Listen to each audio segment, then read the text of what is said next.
Welcome to a special episode of An Unexpected Fight today with Kelly and myself.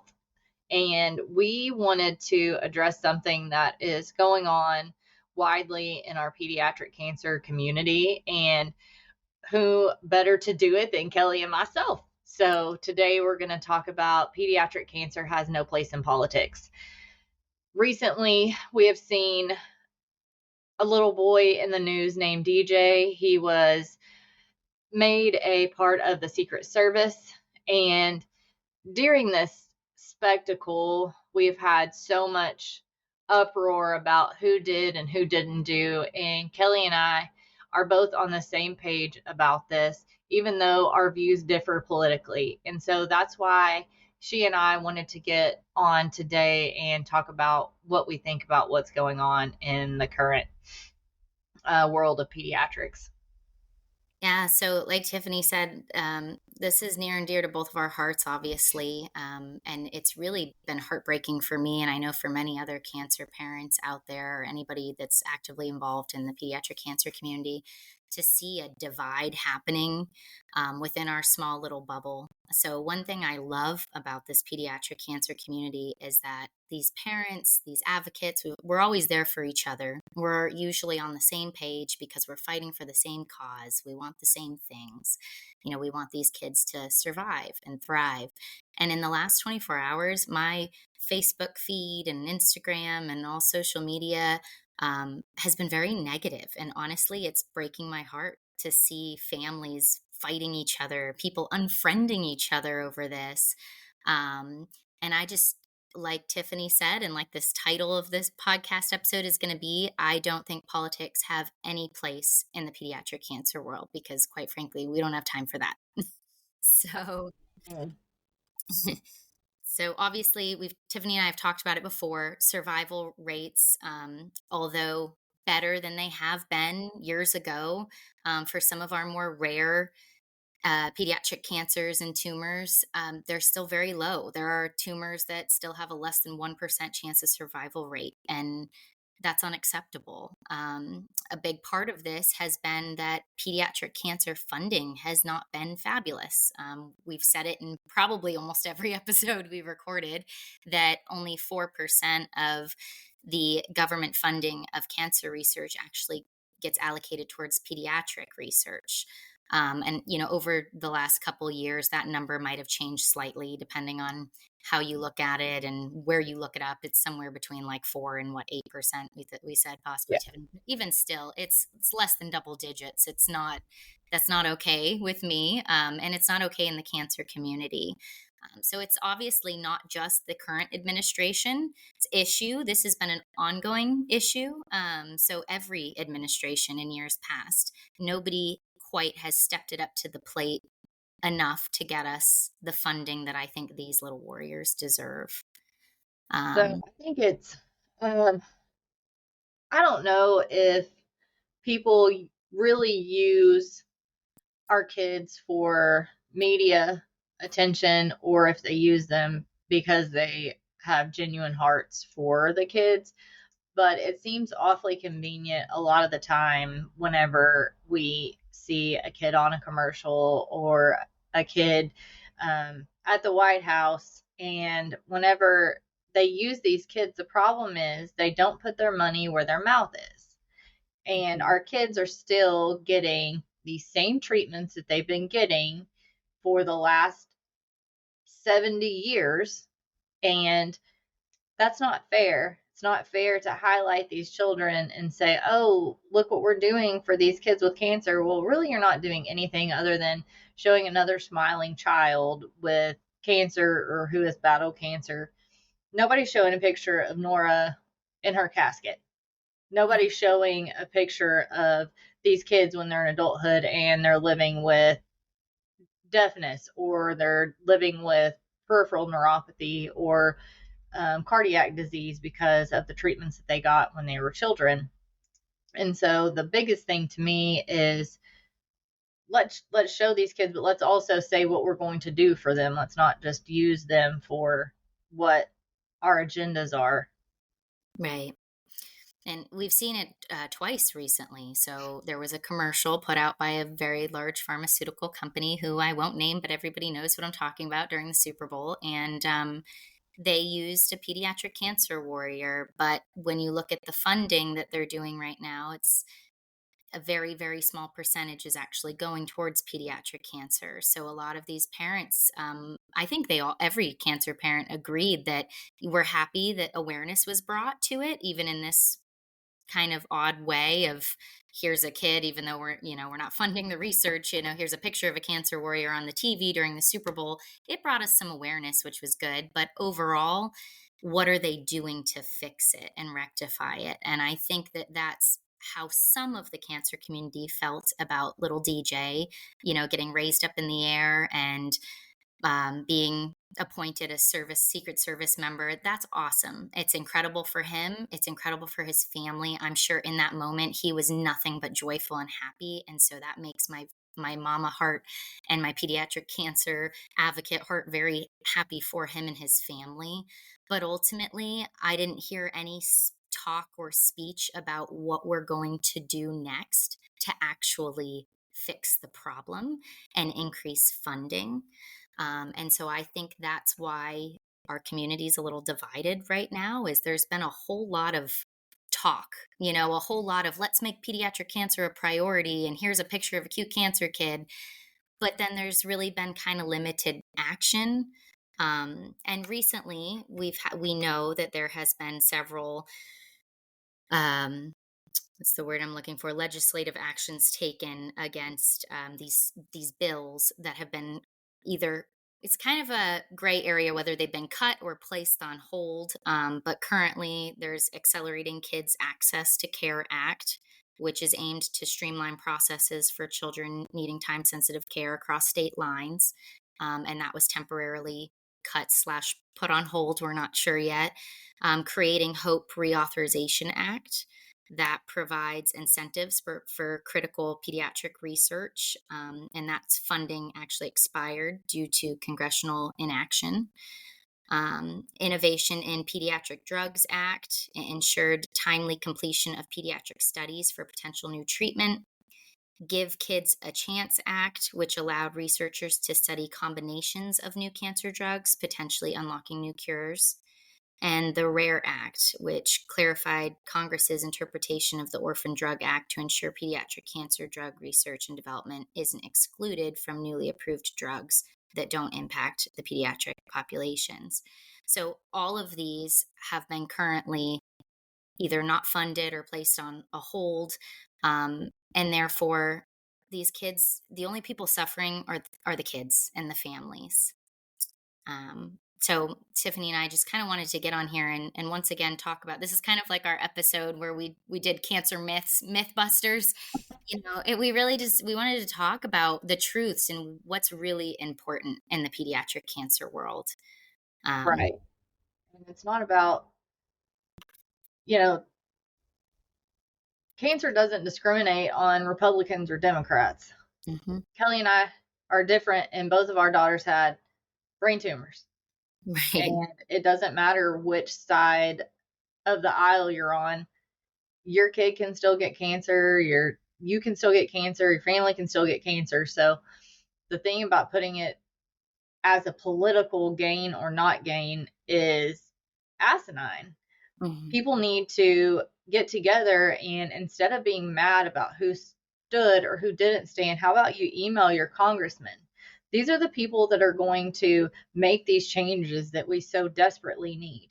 If we're not doing anything in action other than running our mouth on social media about whatever side that you're on, you're not doing anything better than what that commercial did. You're not doing anything better than what we did in the Congress this week. If you're not helping, you're hurting. So the point is, we need to get in action. We need to be standing up for what we need instead of just on social media yelling about our problems, because that's not going to get anything done. Absolutely. And, if we politicize this, all it's going to do is fund delays and cause research setbacks. I know right now there's a lot of debates. And so a lot of things have been kind of put on hold. And, in some ways, I do understand why we're putting some of the funding and such on hold and taking a look at it. But in other ways, it is causing some harm. I'll give an example without giving away too much information, but I was invited to sit as a panelist at the upcoming ASCO conference, which is a big cancer conference, where researchers come together and again, come up with ideas and what's working. And one of my fellow panelists works for NIH, and because he has a government job, they don't know if they're able to travel or not. Their travel has been placed on hold, and it's all because of a political dispute, essentially, that's going on. So you're telling me this top, very educated individual who is an expert in his field may not be able to come and share his 2 cents and educate, the general population and come up with the next big ideas and creative ideas, all because of a political dispute. So that's just an example of how this is affecting our country right now, and why, politics and choosing a side, just it slows things down. It slows down research. It leaves families left struggling, while the politicians debate rather than actually taking action. I feel like our opinions on this episode are probably going to be met with resistance because people get so fired up about their political affiliations and what they believe in. Like, I get it. I stand firm on what I believe and probably not going to change my mind about it, but neither is anyone else. And I think that that's one thing everyone needs to understand and be okay with is you can have a conversation with someone without blowing a gasket about how strongly you feel about something. And I also feel like if you had the best chance to change someone's mind, if you really wanted to get your point across, I think doing that calmly and listening in a manner that shows that you are actively listening, you're not listening to respond, is going to make your point a lot better than you yelling your opinion at someone. Absolutely. Well, and this, we brought this up, of course, because of the recent video and Sweet DJ getting appointed. And I've had fellow cancer parents who I consider friends who have shared that video, but they're not necessarily sharing it in a way to say how amazing and incredible is this, look at him now, let's get called to action and sign this bill and write your politicians. No, they're posting it with a, this is why my party's better. Look at this other party that didn't even stand up. And don't get me wrong, I think everybody should have been on their feet for that boy, whether they were or not. I wasn't in the room, so I'm not going to try to speculate based on what I see on a news channel, because we know that we can't believe everything we see in media. And if people weren't standing, I do agree that was wrong in my opinion. However, it's not the main issue. And, these Facebook posts are just causing a divide, I believe. They're just trying to say, this is why that party's all wrong. They're all terrible people. And the fact of the matter is, some of your closest friends and people that you respect in high fields, some of your doctors, some of your researchers and scientists who saved your child, they might be part of that other party, or they might be part of yours. We don't know. It's a 50-50 split there. I can tell you from working in healthcare, my Facebook's right down the middle. So, I don't believe in creating a divide. So I just want to encourage anybody, and let me tell you, I will not unfriend you if you made a post that I don't agree with. You are still somebody that I support and respect, and we have something in common, obviously. However, I just want to encourage anybody who maybe is sharing that post around that's talking about how awful this other side is. That's fine. Those are your opinions. But I do want you to also maybe add to your post a link to how people can get involved. Maybe here's a link to write to your current administration. And they stood up there on that stage and claimed that we are going to make pediatric cancer a priority. Fabulous. Now let's write to them and hold them accountable for that. Because this is not the first time we've heard those words. And I think that Tiffany and I both agree that we're tired of words. We're tired of politicians saying, this is what we're going to do, and look at how great we are. And videos of, like she said, cute, adorable cancer warriors doing something joyful and amazing. And as honorable as that moment was, ultimately, that little boy's dream didn't fully come true. It did in that moment. He got to be, is appointed. But what his real dream is to grow up and be able to live out that career and that dream for real one day. And we want him to get there. And unfortunately, without better cancer funding, we don't know what's going to happen to these kiddos, And you could tell from his posture, the way he stood, he wasn't really talking a lot, and maybe he could or couldn't, but I suspect with all Side. of the treatment that he's had, surgeries, radiation, likely chemotherapy, and again, I don't really know this kid, but I'm speculating based on normal brain tumor treatments. He's Yeah. at least had 2 of the 3 of those things because he's still alive. And if he hasn't had all 3, and the likelihood that this child is going to be able to one day be in the Secret Service is slim to none because of the horrific side effects from the current treatment that he has had to undergo. And that's what we're talking about, is this is what we want to change. We want everybody to, this is a call to action. That's what this is. This is a call to action. Yep. We want everybody to quit talking about it and let's be about it. Let's do something to make a stand, to make a change, instead of just using our voice to gripe. I mean, we talk about this in marriage, right? So whenever you tell your spouse you don't like something, you need to be able to tell them something that you do like or an alternative. And I think that's what we need to do here is okay, that's fine, share your opinion, but also share what they can be doing to help instead of just griping, because just griping doesn't help anything. We can't Absolutely. get any progress. And Tiffany and I will share this in the show notes, but there are easy links that will hook you up with the emails of your senators and congressmen local to you. I've written to multiple of them. Sometimes I get a response and sometimes I don't. I actually did get a response from my local senator the other day, and that was pretty cool. That I'm like, all right, whether it's him or his office that read my letter, they said, this is something we are looking into, and we appreciate your insight, as somebody who has lived this experience and works in this industry.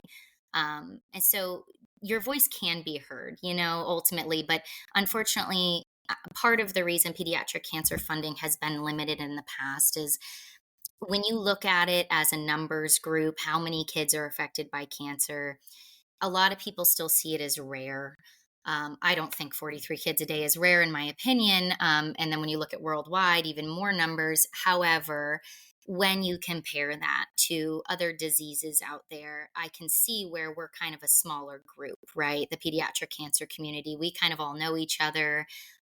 So that's the other thing, is we don't just need action from cancer parents, grandparents, aunts and uncles. We need it from the general population, our friends, our family.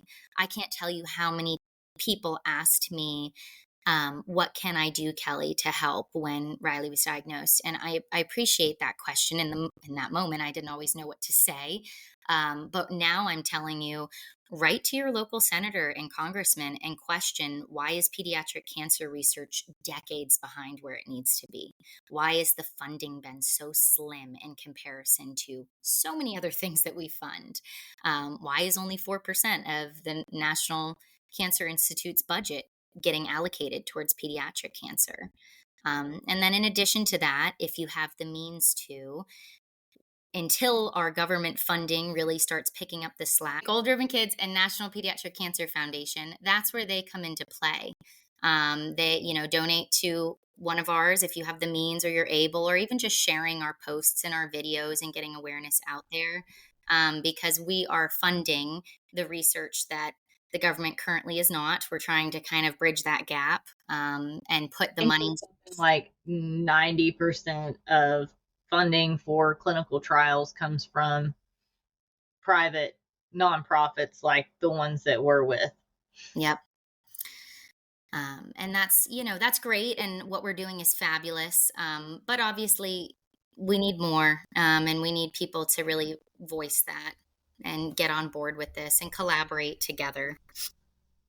And, I both of our nonprofits that we're with probably don't do a great job of advocacy work.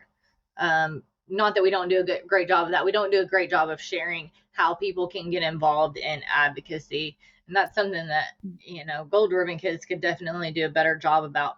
But in the meantime, there are other organizations that you can join that push out letters, every time that there is something big going on that is going to be voted on. And basically they send you these links and it says exactly what you need to say. You put your name at the bottom, and then they'll have a link where you can even find your senator or your congressman to be able to, like, just shoot them a quick email. It takes 1 minute of your time. Like the National Brain Tumor Foundation, I know, sends them. And there's a couple more that I've been involved with who send out emails and updates. Coalition Against Childhood Cancer, they send out email updates about legislative bills that are trying to be passed, or if they're about to go up for vote, they'll send out and say, hey, email your congressman about these, because the problem is some of these bills are really short and they're not easy to understand, because firstly, they're all in healthcare related terms and these people aren't medical professionals. And then secondly, they're 1,000 pages long, and who is really going through that with a fine tooth comb? Or they say, oh, that bill's so long, there's something in there I'm certain that I don't like, I'm going to do away with that. So I think it's important for us as citizens to give our opinion, because they don't know what our opinion is unless we're putting it out there. And how do they vote accordingly if they really don't know what their constituents want? Right. And I think, some of the process of emailing senators and congressmen has been maybe tedious for people in the past, but like I said, there's links now that these other foundations and parents have put together that it is a click of a button. It took me all of 2 minutes and it already had verbiage for me. I, of course, added in my own story and, why I'm passionate about this topic, but you don't have to. You can use the verbiage that's in there for you and just literally click on some buttons and it'll bring up, what state do you live in, what city, and it'll bring up your local senator, congressman, and it'll shoot out an automated letter to them. And, I think there's been so many amazing advocates in the pediatric cancer community that have taken a lot of time to put that together. And that's all they want from, their friends, their family, their fellow cancer warriors. The general population is to just come together and help out and click a couple buttons and show that you care, and maybe instead of sharing posts about who was wrong and what people didn't do and why your party's better than another party or vice versa, share some legitimate research articles, share some facts about pediatric cancer, and you know ask your family and friends and everybody in your community to get involved and get on board. I had two different moms message me about this topic, and that's why Tiffany and I said we should do a podcast on this because we're willing to do one on anything these days. And one of them literally took a break off Facebook. She is somebody that I know and has a very special place in my heart, and she said I have to get off, like I can't even be on it right now because it's so heartbreaking to me. And I had another one who mentioned that she lost a bunch of friends over a comment. And, it's a divide that I don't want to see happen. And honestly, it feels very, very political and almost feels like maybe that was the point of some of these posts, whoever first created them. Perhaps we're trying to create more of a divide. I don't know, but it feels that way and it's happening. So let's not let it divide anybody. Like Tiffany mentioned, we don't agree on everything, and that's fine. We still respect each other's opinions. We still love each other as friends. We still get along well. And that, there's nothing wrong with having different opinions, but we just need to focus on what's truly important. And that's the kids and the limited research and funding and the bills that were currently cut or put on hold and what we as a community are doing about it. Absolutely. Well, we didn't want to take up too much of your time with this episode, but we did just want to put this out there for the world to hear that there are people who can be nice about politics, even though they don't agree on all of the same things. But what we do agree on is pediatrics has no place in politics. Absolutely. And I know people are going to say, oh, well, it has to have a place in politics because there has to be bills and things like that. But the stance is we all need to stand together for any of the bills. It doesn't matter who's doing what antics are going on in the media, whether they're good or bad. I mean, part of me thinks any recognition and awareness for pediatric cancer is good, but another part of me is like, okay, well, that's great, but what are you doing about it? And the answer is typically not much or nothing. So that's where we want to ask you, our awesome listeners, to step up and step in and email your congressman and let them know that all of these bills that are related to pediatric cancer are important and that we do need this funding to continue because we don't get enough as it is. Absolutely.